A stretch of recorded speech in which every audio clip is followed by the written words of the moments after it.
नमस्कार। आप सभी लोग अपने अपने घरों पर सकुशल होंगे।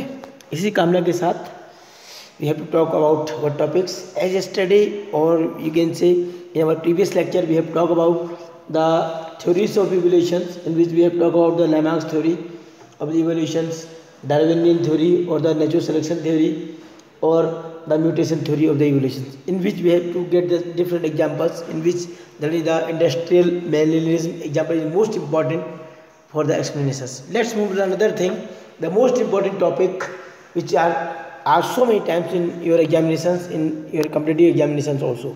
That is, you can say, the Hardy-Wing principles over there. Especially, generally, it is the biology, but there's lots of things which can be also explained on the basis of the mathematical laws. As here you can see, especially about the formula which you have done in your junior classes about a plus b ka whole square is equal to a square plus 2ab plus b square is equal to always equal. Why?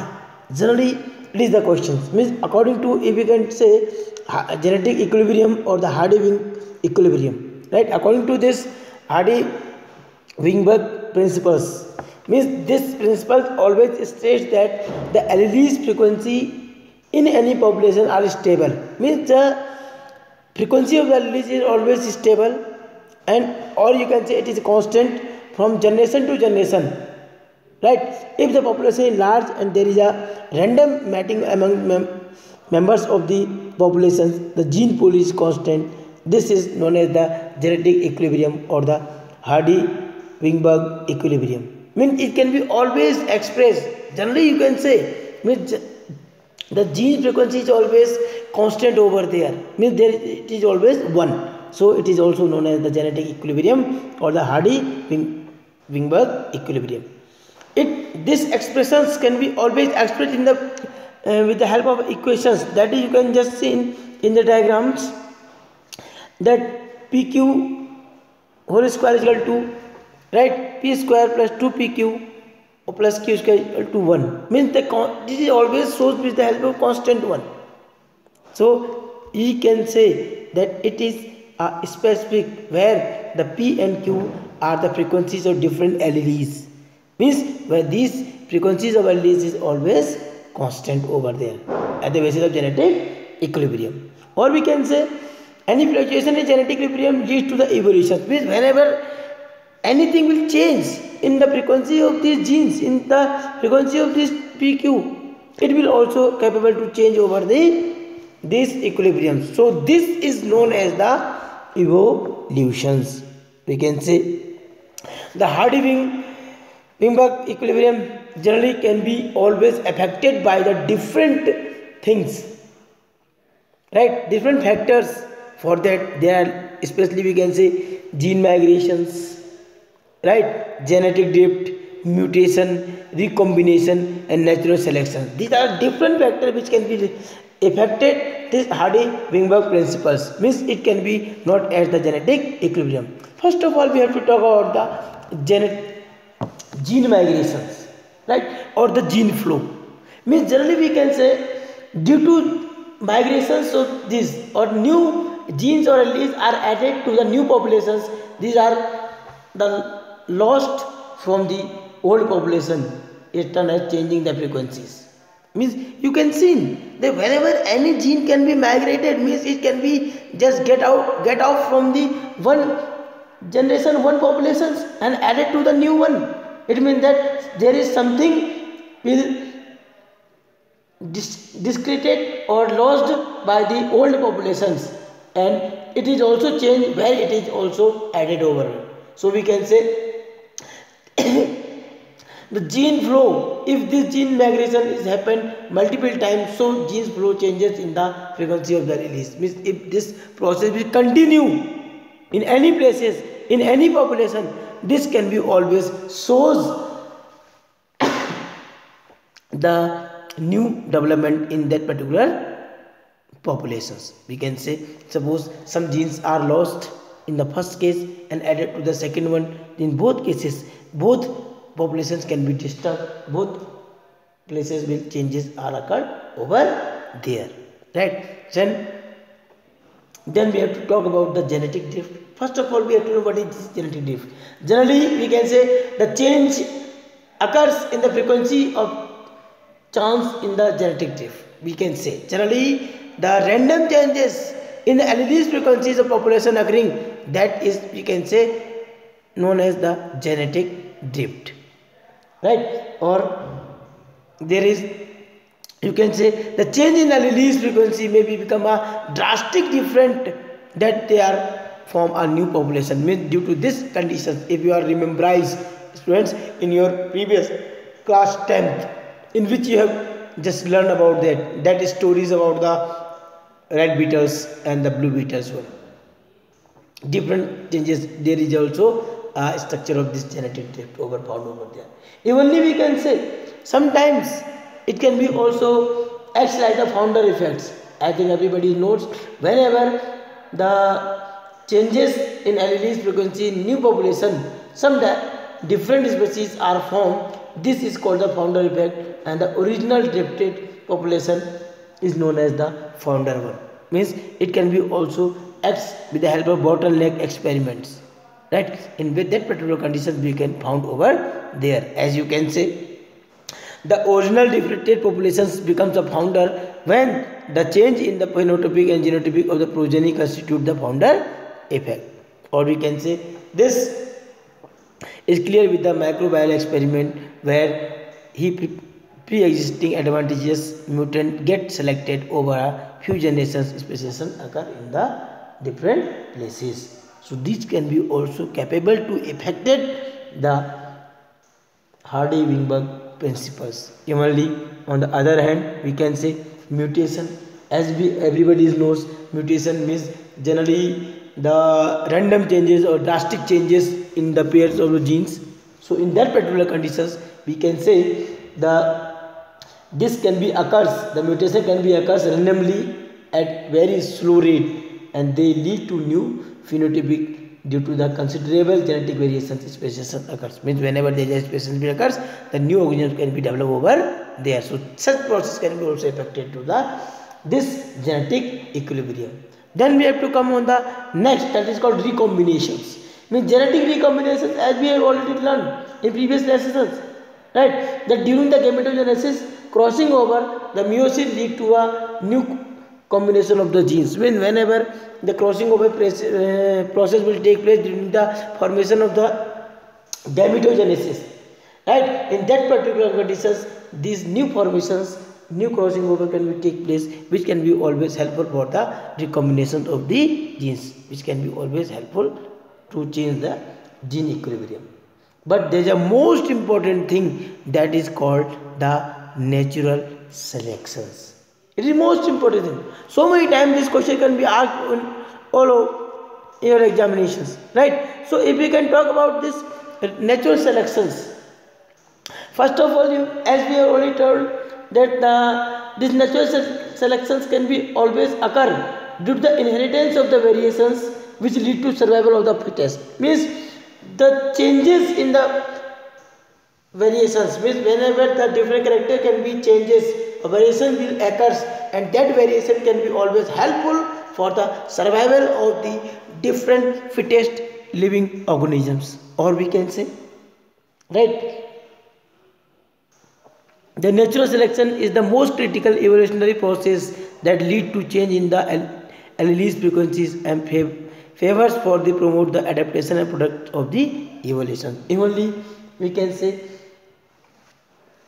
the coupled to increase the reproduction successes, natural selections make the populations look entirely different from the original population. Means the process of speciations can be always occurs for in that particular condition. So it can be always leads to how the different process will take place, or different process will occurs over there, right? So with the help of this, we can be also understand all this.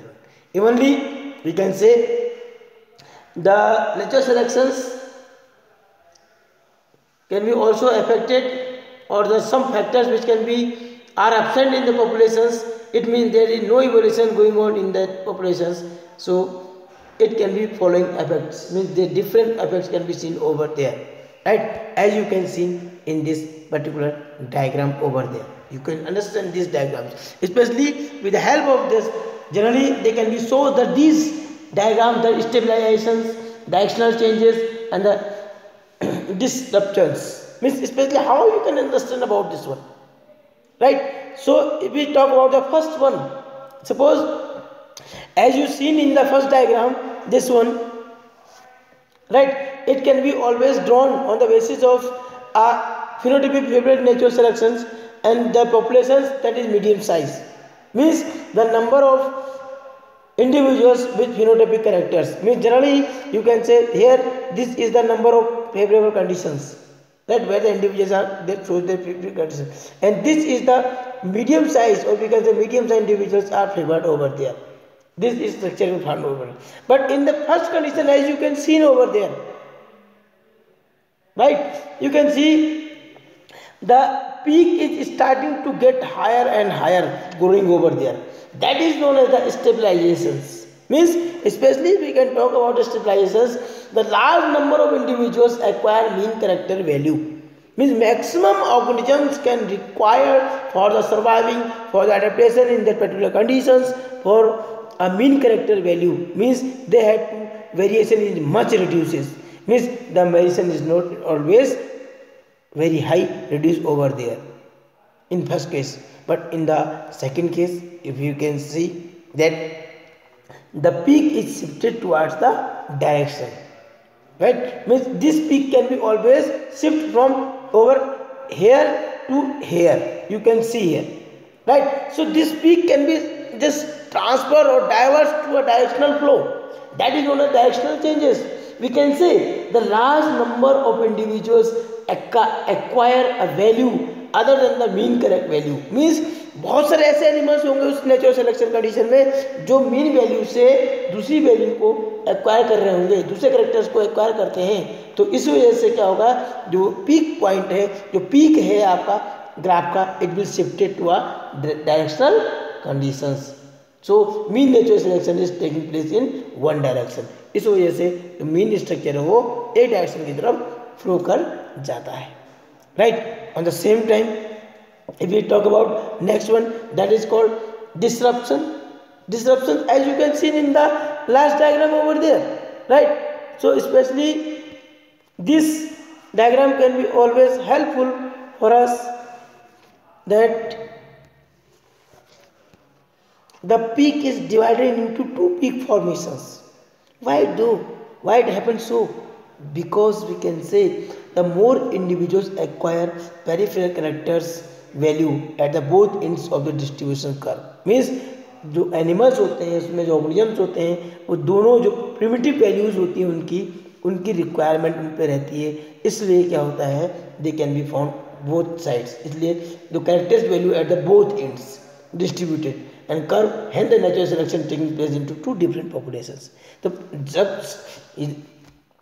This value is trying to this come and this value trying to this come, that's why they both can be destructive over there and they will form the two headed two peak points type of development is formed over there. So due to this conditions, means whenever this condition will take place, that is known as disruptions or the disruptive conditions. So we can generally understand with the help of this diagram that the natural selections of the different traits, right, they may be stabilizing, they may be directional, or they may be the destructive on the basis of this different factors which can be always affects the Hardy-Wing equilibrium or the genetic equilibrium in that particular condition. Means that may be gene migration, that may be genetic drift, that may be mutations, that may be genetic recognition, and the most important, that is known as the natural selection, which can be seen explained with the help of this graphical reproduction, in which generally the natural conditions, right, where the number of individuals with the phenotypic characters are shown over there in the first conditions, right, and where the other favorable conditions are found over there. But in that particular one, this is a medium size individuals are favored one. But later on, they will started to go at the mean value where the peak will started to grow up. In the second one, when they can be shifted in one direction, after that they can disruptive conditions will be found in where the two structures are formed over there. So this is the Hardy-Wink principles and their affecting equilibriums, which can be generally seen in this diagram. After this, we have to talk about a brief account of evolutions, especially evolution in plants, evolution in animals, and especially evolution in human evolution. Right? These are different topics. So we have to just talk today. We have to talk only about the evolution of plants. It is a very small topic. Especially first of all, we have to talk about that at about 2000 million years ago, or a Maya, right? You will get this Maya, right? So many times, especially it is always used for the this MYA is always used million years ago, right? So we can talk about that 2000 million years ago, the first cellular form of life appeared on the surface of Earth. It is believed, okay, and some of these cells had ability of release O2 by splitting of water molecules with the help of the solar energy. Means, as you can see in the photosynthesis process, right? So at least in we can say about 2000 million years ago, and generally they can also have the slowly single cell organisms become, after that they become the multicellular organism as the life formations. So if we talk about the evolution or history of evolution of the plants, right? First of all, we have to know all these things. Generally the plants evolved or evolution occurred before animals, right? So in the we can talk about the first thing, the bryophytes are were the first plant to colonize land and were evolved before the vascular plants like the pteridophytes and the gymnosperm. Means first of all, the first time the bryophytes were developed, right, before the vascular plants. Vascular plants generally, as you know, that the pteridophytes and the gymnosperms, they all are the vascular plants, right? So we can say the bryophytes are the first plant, sorry students, were the first plant to colonize land, and means they can grow on the surface of the earth. They can evolve before the vascular plant, means before the pteridophyta as well as the gymnosperm also. If we can talk about those vascular plants, they can be started to develop first originated in Silurian period. Means if you can see the sequences of these plants, you can see there are different conditions are found over there. As you can see, this is the Silurian period, this is the Maya one, and this is the period one, and there is one more thing that is called era, years ago, right? So generally the first vascular plants are originated in Silurian period, means in this condition they are found over there, right? Or we can say the existence of the seed, or we can say the existence of seaweeds and few plants were reported around, you can say, 320 million years ago, or 320 Maya, right? Only if we talk about most important thing, that is you are getting such fossils over there, that is lycopods and coleophytons, right? Especially you can that particular, these are the herbaceous, right? We can say the lycopods and the arbocent lycopods evolved from the Gasterophyllum of the Paleozoic era. Means these are the different eras are found over here. These are the eras, you can say the Paleozoic era, right? This is a Paleozoic era, which is repeatedly read. The Mesozoic era is Cenozoic era, and these are the period over there. Means there can be shows the different conditions over there. So we are talking about the herbaceous lycopods, which can be always, right, evolved from the Gasterophyllum of the Paleozoic era. Means especially if we talk about these Gasterophyllum, means you can see these structures of the Lycophytosporidium, they can be always helped with the help of this